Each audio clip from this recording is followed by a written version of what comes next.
Hi, it's me Mohammed Khizar. Welcome to our channel SEO with Khizar.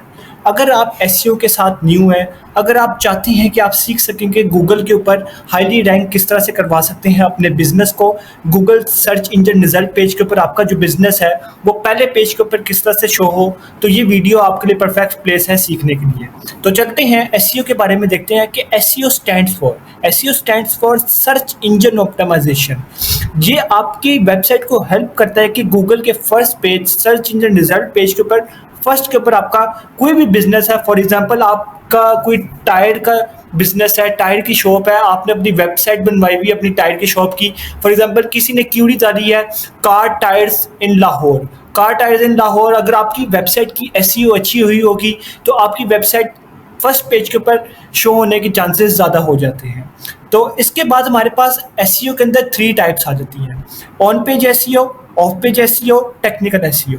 On page SEO असल में होती क्या है, जो कि हम लोग अपनी वेबसाइट पे रहते हुए काम कर रहे होते हैं। फॉर एग्जांपल अपनी वेबसाइट के टाइटल्स वगैरह को चेक कर रहे होते हैं, डिस्क्रिप्शंस वगैरह को चेक कर रहे होते हैं, कीवर्ड्स वगैरह को सर्च चेक कर रहे होते हैं और कंटेंट वगैरह को चेक कर रहे होते हैं। जैसे कि मैंने आपको भी एक एग्जांपल रखी कि किसी ने क्यूरी सर्च की गूगल के ऊपर कार टायर्स इन लाहौर, तो कार टायर्स इन लाहौर का अगर कोई कीवर्ड हमारी वेबसाइट के अंदर कोई यूज हुआ होगा, कहीं ना कहीं कंटेंट के अंदर, कहीं ना कहीं किसी चीज़ के अंदर, टैब के अंदर, सर्विसेज के अंदर ये वाला कीवर्ड हमारा यूज हुआ होगा, तो ज़्यादा चांसेस हो जाते हैं कि हमारी जो वेबसाइट है Google search engine result page के ऊपर, पहले पेज के ऊपर चांसेस होते हैं कि शो हो जाए। इसके बाद हमारे पास मेटा टाइटल और मेटा डिस्क्रिप्शन मेन टर्मिनोलॉजीज हैं एसईओ के अंदर।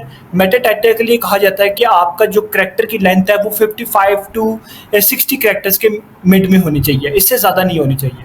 इसके बाद हमारे पास आ जाता है मेटा डिस्क्रिप्शन। मेटा डिस्क्रिप्शन के लिए भी यही होता है कि 145 से लेके 160 के मिड राउंड में हम लोगों को मेटा डिस्क्रिप्शन रखना चाहिए। तो ये आइडियल होता है गूगल के लिए और गूगल में रैंक होने के लिए फर्स्ट पेज के ऊपर। इसके बाद हमारे पास ऑफ पेज एसईओ, जो कि हम लोग अपनी वेबसाइट से बाहर थोड़ा निकल के काम कर रहे होते हैं, आउटसाइड द वेबसाइट काम कर रहे होते हैं। फॉर एग्जांपल अगर कोई एक टायर शॉप है, उसकी वेबसाइट है, उसकी एक अच्छी डोमेन अथॉरिटी है, उसने हमें बैकलिंक दिया हुआ है हमारी वेबसाइट को, तो वो जो ट्रैफिक है वो हमारी वेबसाइट पे भी आने के चांसेस होते हैं। तो ये जितना भी हमारा बैकलिंक्स का काम होता है ये हमारा सारा ऑफ पेज एसईओ के अंदर आता है। टेक्निकल एसईओ के अंदर हम लोग ये चीज़ें चेक कर रहे होती हैं कि हमारी जो वेबसाइट है वो सिक्योर है, इसके सिक्योरिटी कंसर्न्स ओके हैं, हमारी वेबसाइट की स्पीड कैसी है, स्पीड लोडिंग पेज टाइम कैसा है। अगर ये सारी चीज़ें हमारी ओके हैं, स्पीड लोडिंग टाइम भी ठीक है, सिक्योर भी है और मोबाइल फ्रेंडली यूज़र इंटरफेस जो है मोबाइल का वो परफेक्टली है, अगर कोई मोबाइल में हमारी वेबसाइट को ओपन करता है तो उसको सही शो होती है, तो ज़्यादा चांसेस हो जाते हैं कि हमारी जो वेबसाइट है गूगल के फर्स्ट पेज के ऊपर रैंक हो सके। ठीक है।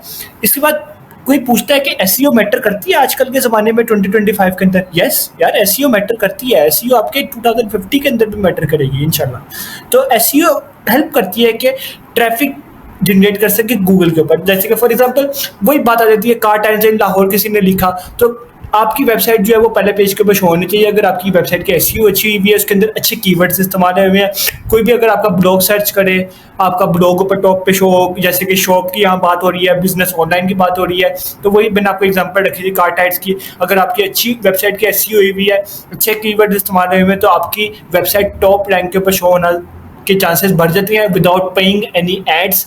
कोई भी बगैर कोई रन ऐड किए आपकी वेबसाइट जो है वो टॉप के ऊपर शो हो सकती है गूगल के फर्स्ट पेज के ऊपर, सर्च इंजन रिजल्ट पेज के ऊपर। इसके बाद एसईओ काम कैसे करती है, तो इसका हम लोग देख लेते हैं कि एसईओ काम किस तरह से करती है। सबसे पहले गूगल जो है ना वो क्या चेक करता है, आपके कीवर्ड्स को चेक करता है कि गूगल लोग क्या सर्च कर रहे हैं। फॉर एग्जांपल वही बात आपकी वही एग्जांपल मैं रखूंगा पूरी वीडियो के अंदर, कार टायर्स इन लाहौर, ये क्या है हमारा एक कीवर्ड है। क्या है ये हमारा एक कीवर्ड। अब ये वाला कार टायर्स इन लाहौर, कार टायर्स इन लाहौर हमारा ये कीवर्ड इस्तेमाल हुआ है हमारी वेबसाइट के अंदर। ठीक है, तो गूगल चेक करेगा यार ये वाला कार टायर्स इन लाहौर ये इस वेबसाइट के अंदर भी इस्तेमाल हुआ है, तो यार इसको जरा ऊपर की तरफ ले आओ। इसके बाद वो चेक करेगा कि कंटेंट जो है वो कार टायर्स इन लाहौर के अंदर कंटेंट जो है वो यूजफुल है भी है या नहीं, जो यूजर ने डिमांड किया है कार टायर्स इन लाहौर जो डिमांड किया है वो कंटेंट इस वेबसाइट में है भी या नहीं। अगर कंटेंट में मौजूद है, वो कीवर्ड में मौजूद है, तो चांसेस और बढ़ जाते हैं। इसके बाद वो चेक कर रहा होता है कि इस वेबसाइट को कोई बैकलिंक्स भी मिले हुए हैं, कि कोई अच्छी एक वेबसाइट है टायर्स की, उसने इसको बैकलिंक दिया हुआ है कि, तो मतलब इसका क्या मतलब होता है, गूगल को ट्रस्ट बिल्ड हो जाता है, हाँ यार अगर इस वेबसाइट ने इसको बैकलिंक दिया हुआ है तो कोई ना कोई इसके ऊपर हम लोग ट्रस्ट कर सकते हैं, तो और चांसेस बढ़ जाते हैं कि पहले पेज के ऊपर हम शो हो सके। इसके बाद वो चेक करता है कि हमारी वेबसाइट जो है वो लोडिंग टाइम उसका कैसा है। अगर इसका लोडिंग टाइम भी फास्ट है और मोबाइल फ्रेंडली भी इंटरफेस भी इसका ओके है, तो हमारे 100% चांसेस हो जाते हैं कि हम लोग गूगल के पहले पेज के ऊपर शो होंगे। इसके बाद हम लोग अपनी अपनी वीडियो को यहाँ तक वाइंड अप करती हैं। अगर आपको हमारी ये वीडियो पसंद आई होगी तो आपको यहाँ पर एसईओ के ट्यूटोरियल्स मिलेंगे, सारी टेक्निक्स मिलेंगी आपको कि आप अपनी वेबसाइट को, अपने बिजनेस को गूगल के ऊपर किस तरह से रैंक करवा सकते हैं। ठीक है, अगर आपको हमारी वीडियो पसंद आई है तो हमारी वीडियो को लाइक करें, शेयर करें, सब्सक्राइब करें और बेल आइकन को आप दबाइएगा ताकि आपको एसईओ की टेक्निक्स के बारे में आपको वीडियोस मिलती रहें। Thank you so much.